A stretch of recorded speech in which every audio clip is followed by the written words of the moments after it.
남북 정상회담과 관련해서 포괄적 접근은 왜 얘기가 나오는지를 모르겠어요.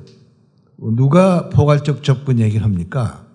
지금 아까도 말씀드렸지만은 미국 정상회담을 향해 가는 길목에서 열리는 남북 정상회담에서 이 문제가 그렇게 다뤄질는지 그렇게 다루지 않을는지 하는 거 저는 모르겠어요. 그러나 종착역을 일단 미국 정상회담으로 놓고 보면은 미국과 북한의 입장이 아주 명백하게 드러나 있어요. 미국의 절벽은 어떻게 되냐면 CBID단 말이에요. CBID라는 것은 북한이 가지고 있는 또는 가지고 있지 않을지도 모르지만은 북한이 가지고 있다고 주장하는 모든 핵무기, 관련 물질, 운반수단, 그것을 제조하는 공정, 그 다음에 설계도면, 노하우, 이 모든 것을 완전하고 검증 가능하고 불가역적인 방법으로 해체하라. 이게 CBID예요. 이건 미국이 벌써 여러 차례 아주 분명하게 불태전의 입장이다라고 얘기하고 있어요.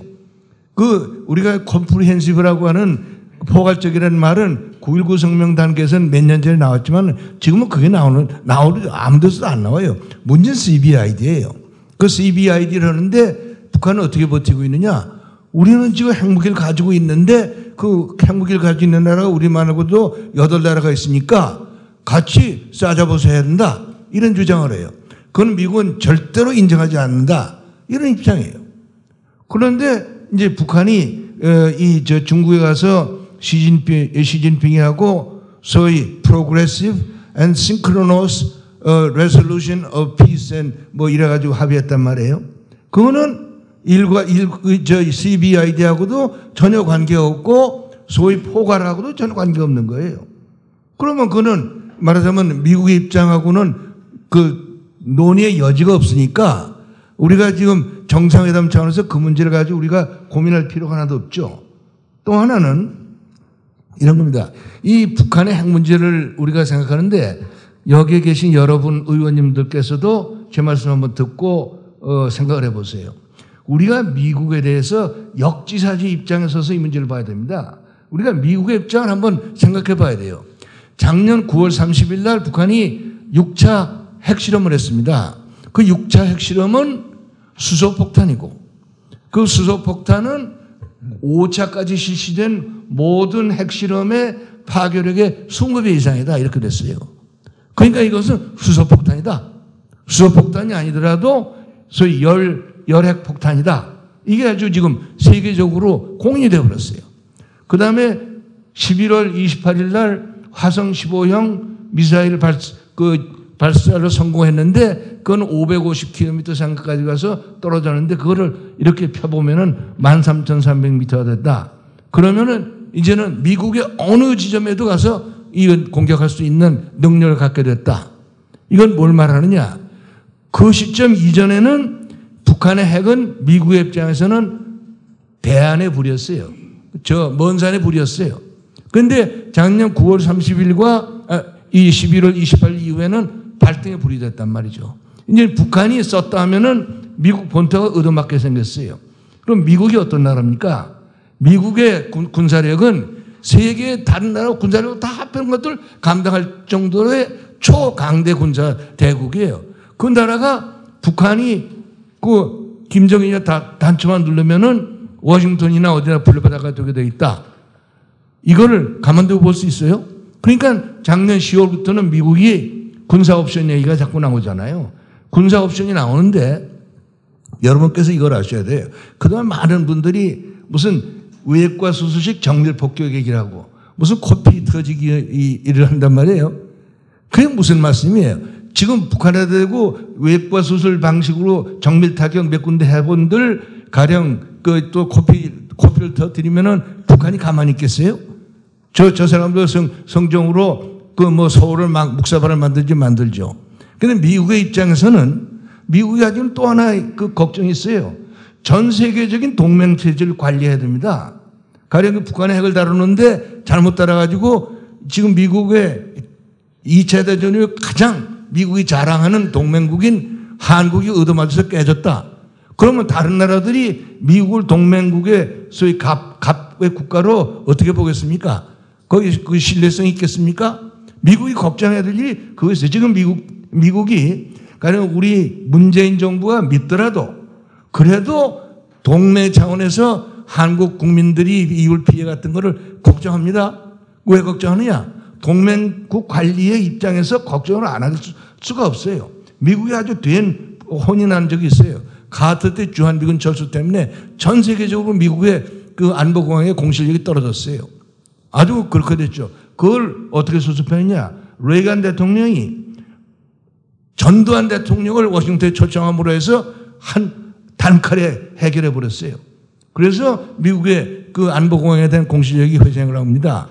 그런 입장에는 미국이 가령 북한에 대해서 군사 옵션을 할 때 고려 안 하겠어요? 그러니까 지금 무슨 얘기가 나오느냐? 미국이 군사적으로 북한을 때리면은 북한이 그 뒤에 남한이나 일본이나 괌이나 이 본토를 역습할 수 있는 능력을 배제하는 군사 옵션이 나온다 그거예요.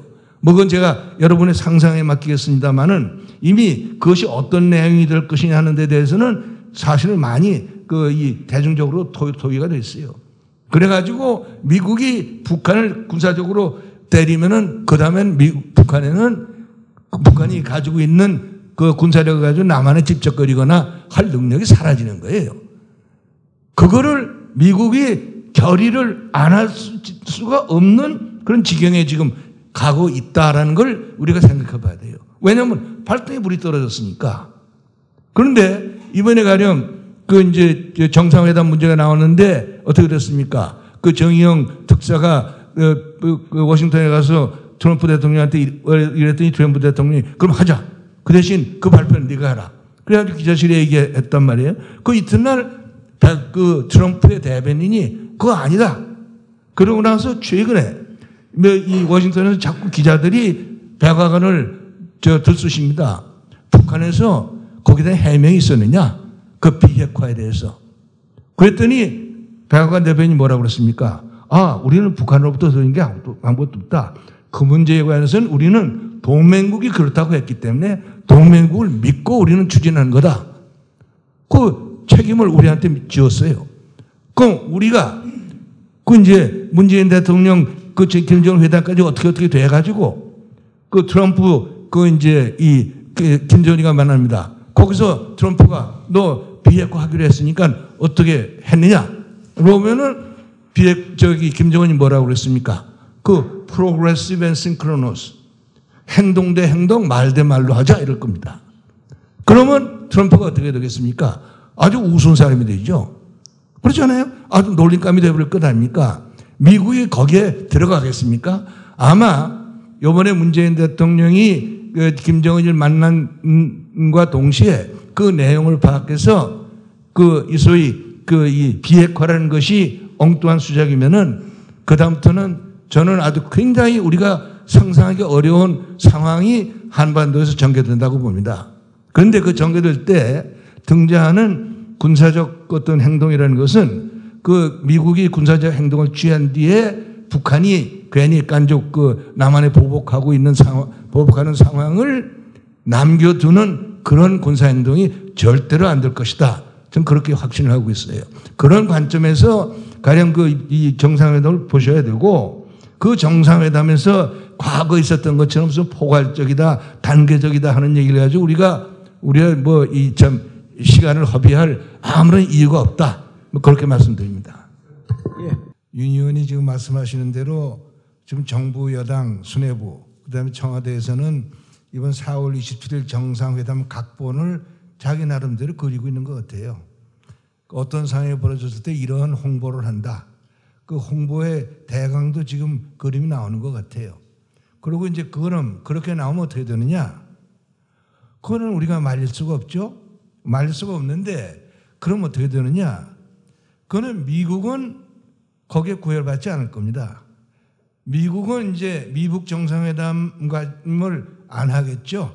이제 간단히 말하면은 안 하는 뿐만 아니라 북한이 핵을 포기할 의사가 없고 그 핵을 포기할 의사가 없는 북한이 미국의 앞마당을 때릴 수 있는 능력을 가지고 있다. 그 능력을 제거해야 된다. 그런 필요에 따라서 움직일 겁니다. 그 움직이는데 많은 분들이 이제 걱정하시죠. 한미동맹 문제가 있지 않느냐. 근데 한미동맹은 제가 보기에는요, 북핵 문제에 관한 생명이 끝났어요. 작년 9월 30일, 11월 28일로 미국은 지금 그냥 이번에 그 키 리졸브 훈련도 하지만은 그건 별도의 워게임을 운영하고 있습니다. 한미동맹하고 별도의. 그래서 이번에 이제 이 4월 27일에 남북 정상회담이 잘못되면은 그다음부터는 미국은 한국을 고려하지 않고 단독으로 움직일 거예요. 그 단독으로 움직이는 걸 왜 우리가 시비를 하는 사람이 있겠죠? 그러니까 시비할 수가 없죠. 거기 역지사지가 필요한데 미국이 이제는 북한의 핵이 미국에 대한 어떤 먼 곳에서 위협이 아니라 직접적인 미국의 안보 이익에 대한 위협이 되는데 거기에 대해서 미국이 안보 차원에서 대응한다. 그걸 우리가 어떻게 시비를 합니까? 그러고 다만 그럼에도 불구하고 미국은 동맹관리 차원에서 그 여러분이 걱정하시는 대로 한국이 피해를 아주 안 입거나 입더라도 최소화할 수 있는 방법, 그런 방법으로 하게 돼 있다. 이렇게 예상하시면 될 거다 이렇게 생각합니다. 그리고 그거 알려서 아까 그 이제 탈북자 와서 아주 노선을 자극하는 얘기를 하는데요. 우리가 사실 아마 자유한국당에 계신 여러분도 이 생각 잘 안 하시는 것 같아요. 미국의 공화당이 재작년에 전당대회에서 채택할 때 채택된 당규의 한 부분에는 북한을 노예국가로 규정했습니다. 그래서 노예국가를 해방시키는 것이 공화당이 추구하는 정책의 하나예요. 다시 말해서 탈북자라는 구체적인 문제를 떠나서 북한 주민을 노예 상태에서 해방시키는 것이 미국 공화당 정부의 기본 정책의 하나고, 그런 차원에서 북한 문제도 지금 대화로 해결한다? 그건 꿈에서는 깨어난 지가 오래입니다. 어떻게 해야 되느냐? 북한의 체제를 바꿔야 된다. 리짐 체인지냐? 아니다. 시스템 체인지다. 이렇게 돼 있고, 그런 차원에서 미국이 지금 고민을 하고 있다. 이렇게 저는 이해를 하고 있습니다. 그렇기 때문에 가령 무슨 이번에 정상회담에서 가하고 나하고 했으니까 그걸 분석해서 여기에 어떻게 대처하느냐는 차원에서 우리가 논의한 것은 의미가 없다. 좀 그렇게 생각합니다.